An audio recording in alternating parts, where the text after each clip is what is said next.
Doctor గారు reports అన్ని check చేసి మీ కోడలి సత్యకు ఎప్పటికీ కూడా పిల్లలు పుట్టే అవకాశమే లేదు అని చెప్పడంతో దేవుడమ్మ ఒక్కసారిగా షాక్ అయిపోతుంది. ఈ నిజం తెలుసుకున్న సత్య ఊహించిన నిర్ణయం తీసుకోవటంతో కథలో అతిపెద్ద మలుపు రాబోతుంది.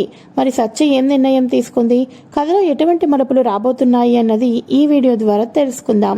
ఫ్రెండ్స్, ప్రతిరోజు కూడా ఈ సీరియల్లో ఏం జరుగుతుందో ముందుగానే మీ మొబైల్ ద్వారా తెలుసుకోవటం కోసం ఛానల్ని సబ్స్క్రైబ్ చేసుకోండి ఫ్రెండ్స్. అండ్ పక్కనే ఉన్న బెల్ ఐకాన్ని క్లిక్ చేసి ఆల్ ఆప్షన్ని కూడా సెలెక్ట్ చేసేయండి. ఇక ఎపిసోడ్ స్టార్ట్ అవ్వగానే ఇంట్లో దేవుడమ్మ ఆలోచిస్తూ ఉంటుంది. ఇక తన తోటికొడలు అక్కడికి వస్తుంది. రాజమ్మ, ఏంటక్క ఒకటి తెగ ఆలోచిస్తున్నావు, ఏమైందక్క అని అంటూ ఉంటే, ఏమీ లేదు రాజమ్మ, ఆ స్వామీజీ చాలా మహిమ గల స్వామీజీ, ఆయన నా ఇంటికి వారసురాలు వస్తుందని, అంతేకాకుండా మన ఇంటి దీపం రుక్మిణి చనిపోలేదని చెప్తున్నారు. ఈ రెండు నిజమైపోతే అంతకు మించిన సంతోషం ఏముంటుంది చెప్పు అని అనగానే, అవునక్క, నిజంగానే ఆ స్వామీజీ చెప్పినట్టు మనం రుక్మిణి శవాన్ని చూడలేదు, తను కొట్టుకొని వెళ్ళిపోయింది, చనిపోయింది అనుకున్నాము. ఇక మన ఆదిత్య కంటావా, తప్పకుండా పిల్లలు పుడతారు, ఈ రెండు త్వరలోనే నిజమవుతాయక్క అని చెప్పేసి అనగానే, ఇక వెంటనే నిజం అవ్వాలి అంటే ముందు సత్యను తీసుకుని హాస్పిటల్కి వెళ్ళాలి రాజమ్మ, ఈ రోజే ఆలస్యం చేయకోకుండా నేను ముందు సత్యను తీసుకుని హాస్పిటల్కి వెళ్తాను. సత్యలో కూడా ఏదైనా లోపం ఉంటే టాబ్లెట్స్ ఇస్తారు, దానికి తగ్గట్టు ఇద్దరు కూడా ట్రీట్మెంట్ యూస్ చేసుకుంటే తప్పకుండా ఇంటికి వారసులు వస్తారు అని చెప్పేసి సత్య సత్య అని అంటూ ఉంటే, ఏంటంటే బయటకు వెళ్ళాలి అన్నారు, నేను రెడీ అయిపోయాను, వెళ్దామా అని అనగానే, వెళ్దాం పదమ్మా సత్య అని చెప్పేసి హాస్పిటల్కి తీసుకొని వెళ్తారు. ఆంటీ హాస్పిటల్కా అని అనగానే, అవునమ్మా సత్య, వాడు మాత్రమే టాబ్లెట్లు వాడుతున్నాడు, ఒకసారి నీ హెల్త్ చెకప్ కూడా చేయించుకుంటే సరిపోతుంది కదూ అని అనగానే, అవునాంటీ, కరెక్ట్ డెసిషనే తీసుకున్నారు, పదండి వెళ్దాం అని చెప్పేసి ఇద్దరు లోపలికి వెళ్తారు.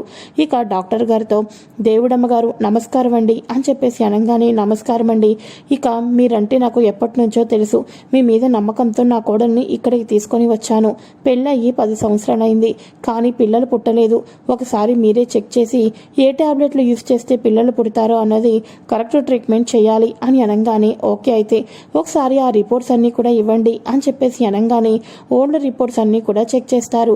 అందులో ఇక మన సత్యకు గర్భసంచికి ఎఫెక్ట్ ఉండటం ద్వారా తనకు ఎప్పటికీ కూడా అన్ఫార్చునేట్లీగా పిల్లలు పుట్టరు అన్న విషయాన్ని డాక్టర్ గారు దేవుడమ్మకు చెప్పేస్తారు.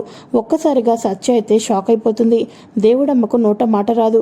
ఏంటి, గర్భసంచి తేడాగా ఉందా అని అనగానే, అంటే అది తినకి అంతకుముందు ఒకసారి ప్రెగ్నెన్సీ కన్ఫర్మ్ అయింది, కానీ అప్పుడు అబార్షన్ అయిపోయింది, అప్పటి నుంచి గర్భసంచికి ఎఫెక్ట్ పడడం ద్వారా తనకి ఎప్పటికీ పిల్లలు పుట్టరు.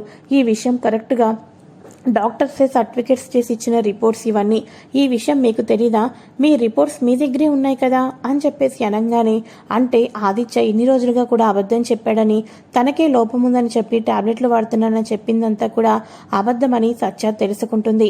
అప్పుడు దేవుడమ్మ కన్నీళ్లు పెట్టుకుంటూ, ఎట్టి పరిస్థితుల్లో ఏం చేసినా సరే, ఎన్ని రకాల టాబ్లెట్లు వాడినా ఏదైనా అవకాశం ఉంటే చెప్పండి, మేము ఆ దారులన్నీ కూడా వెతుక్కుంటాం అని అనగానే, అయ్యో దేవుడమ్మ గారు, వచ్చిన పేషెంట్స్కి ఎలా అయినా సరే తల్లి అయ్యే అవకాశాలు కల్పించాలని డాక్టర్ల ద్వారా మేము ఎన్నో రకాలవన్నీ కూడా ఏర్పాటు చేస్తూ ఉంటాము, కానీ గర్భసంచి ఎఫెక్ట్ అయితే మేమేం చేయగలం చెప్పండి అని చెప్పేసి అనగానే, ఒక్కసారిగా సత్య దేవుడమ్మ ఇద్దరు కూడా బయటకు వచ్చేస్తారు.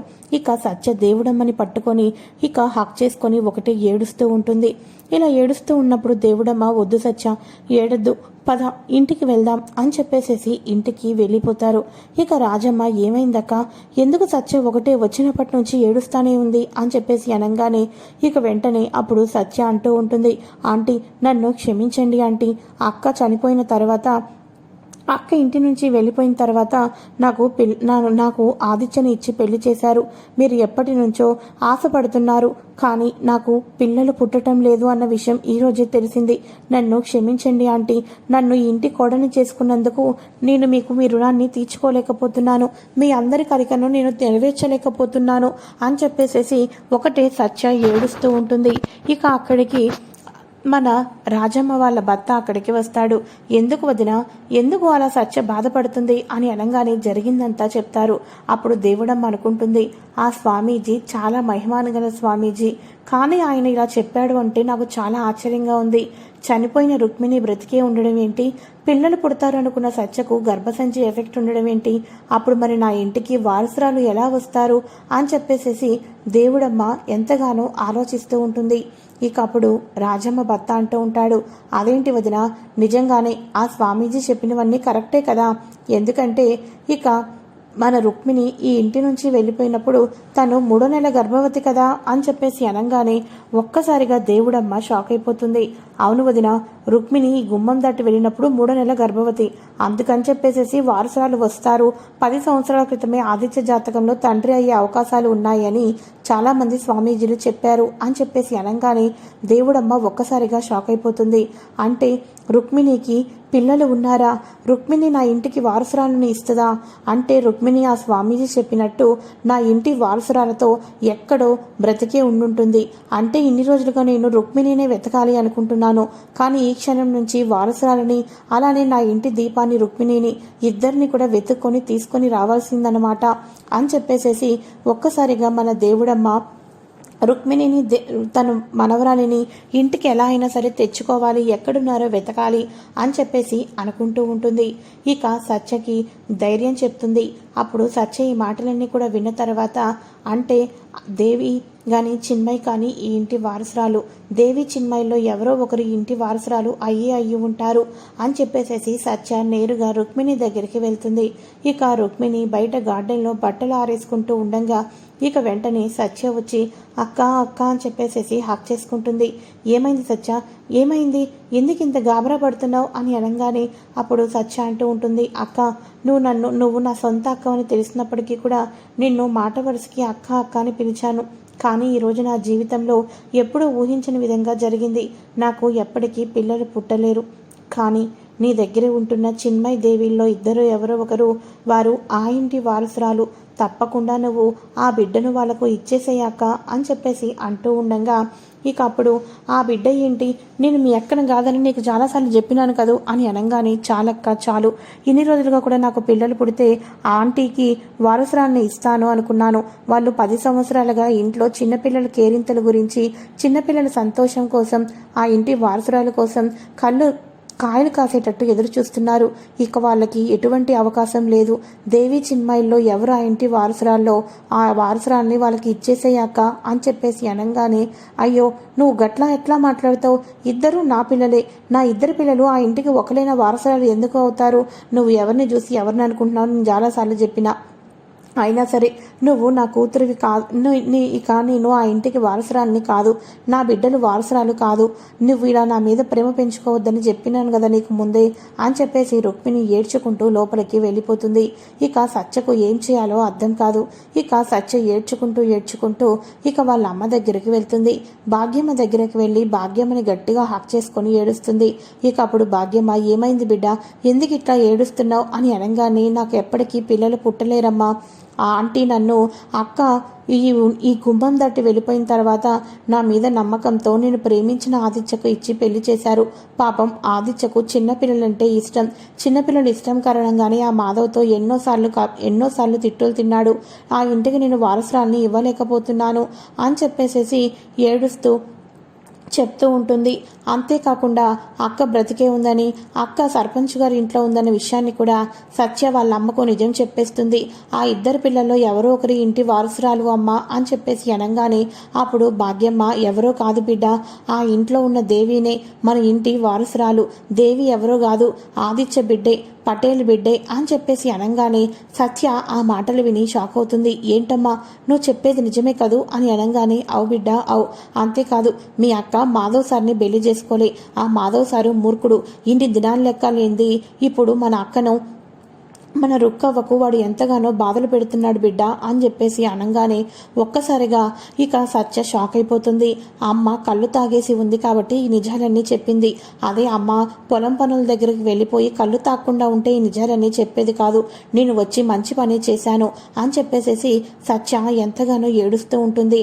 అంటే అక్క గుమ్మం దాటి వెళ్ళిపోయినప్పటికీ కూడా ఆదిత్యనే భర్తలాగా భావిస్తుంది, తనకి బిడ్డ పుట్టినప్పటికీ కూడా ఆ ఇంటికి చిన్మయ్య కోసమే వెళ్ళింది.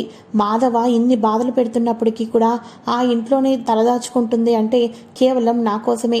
నా కోసం అక్క జీవితాన్ని త్యాగం చేసింది. కానీ నేను మాత్రం ఒక బిడ్డను కూడా కనలేసి ఇవ్వలేకపోతున్నాను. పిల్లా పీచు లేకుండా నేను ఆదిత్య పక్కన నేను మొహం ఎలా చూపించాలి?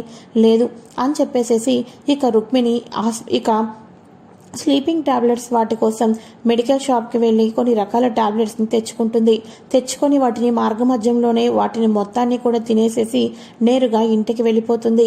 తను ఇంటికి వెళ్ళిపోయేసరికి గుమ్మంలోనే కుప్పకూలిపోతూ కళ్ళు తిరిగిపోతూ ఉంటుంది. ఒక్కసారిగా లోపల సోఫాలోకి వెళ్ళి కళ్ళు తిరిగి పడిపోతుంది సత్య. ఇక సత్య అలా పడిపోగానే ఇంట్లో ఉన్న వాళ్ళందరూ కూడా గబా బయటకు వచ్చేస్తారు. ఇక సత్య ఈ ఇంటికి వారసురాన్ని ఇవ్వలేని బ్రతుకు నాది, ఏం బతుకు అని చెప్పేసేసి అక్క ఎలాగో మాధవ్ని పెళ్లి చేసుకోలేదు కాబట్టి అక్క దేవిని తీసుకొని ఈ ఇంటికి అడుగు పెట్టి ఆదిత్యతోటి మునుపటిలాగా సంతోషంగా ఉండాలి అంటే నేను ప్రాణాలతో ఉండకూడదు. నా జీవితం కోసం అక్క తన ప్రాణాలనే పనంగా పెట్టి తనకి ఇంతమంది బంధువులు ఉన్నా కూడా ఎవరూ లేని అనాథలాగా 10 సంవత్సరాలు ఆ ఇంట్లో ఎంతగానో బాధపడుతూ ముందు జీవితాన్ని గడిపేస్తుంది. అటువంటి అక్క కోసం బిడ్డలు లేని నేను నా ప్రాణాలని ఎందుకు వదులుకోకూడదని ఈ పని చేశాను అని తన మనసులో అనుకుంటూ నన్ను క్షమించండి ఆంటీ అని చెప్పేసేసి ఇక ఒక్కసారిగా కళ్ళు తిరిగి పడిపోతుంది సత్య. ఎంతమంది సత్యను లేపుతున్నప్పటికీ కూడా సత్య కొంచెం కూడా కళ్ళు తెరవదు. ఇంట్లో ఉన్న వాళ్ళందరూ కూడా సత్య అని చెప్పేసి అంటూ ఉంటారు. ఇక దేవుడమ్మ భాష అర్జెంటుగా కారు తీయి అని చెప్పేసి అనగానే గట్లనే పెద్దమ్మ అని చెప్పేసేసి ఇక వెంటనే గబా కారు తీస్తారు. కారు తీసుకొని సత్యను హాస్పిటల్కి తీసుకొని వెళ్తారు. ఇక ఆదిత్యకు కాల్ చేస్తారు.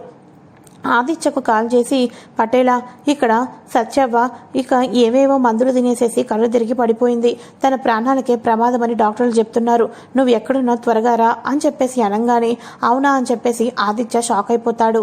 అప్పటికే రుక్మిణి మన ఆదిత్యతో మాట్లాడదామని పొలం దగ్గర కలుస్తుంది. ఒక్కసారిగా ఆదిత్య ముఖంలో టెన్షన్ చూసి ఏమైంది పిరిమిటి, ఎందుకు అట్లా ఉరుకుతున్నావు అని అనగానే సత్య తన ప్రాణాన్ని తీసుకోవాలని చెప్పేసేసి అనుకుందట. ఇప్పుడు చావు బ్రతుకుల మధ్య సత్య ఉందని చెప్పేసేసి భాష ఫోన్ చేశాడు అని చెప్పేసి అనగానే ఒక్కసారిగా మన రుక్మిణి కూడా ఏంది సత్య అంత పని చేసిందా, పదపినిమిటి త్వరగా అని చెప్పేసేసి ఇక మన రుక్మిణి కూడా కారెక్కి సత్యని చూద్దామని చెప్పేసి హాస్పిటల్ దగ్గరికి వెళ్తారు. ఇది ఫ్రెండ్స్ లేటెస్ట్ ఎపిసోడ్. మరి ఆ తర్వాత ఎపిసోడ్స్లో కూడా ఏం జరుగుతుందో ఈ రకంగానే మీ మొబైల్ ద్వారా ముందుగా తెలుసుకోవటం కోసం ఛానల్ని సబ్స్క్రైబ్ చేసుకోండి అండ్ పక్కనే ఉన్న బెల్ ఐకాన్ని క్లిక్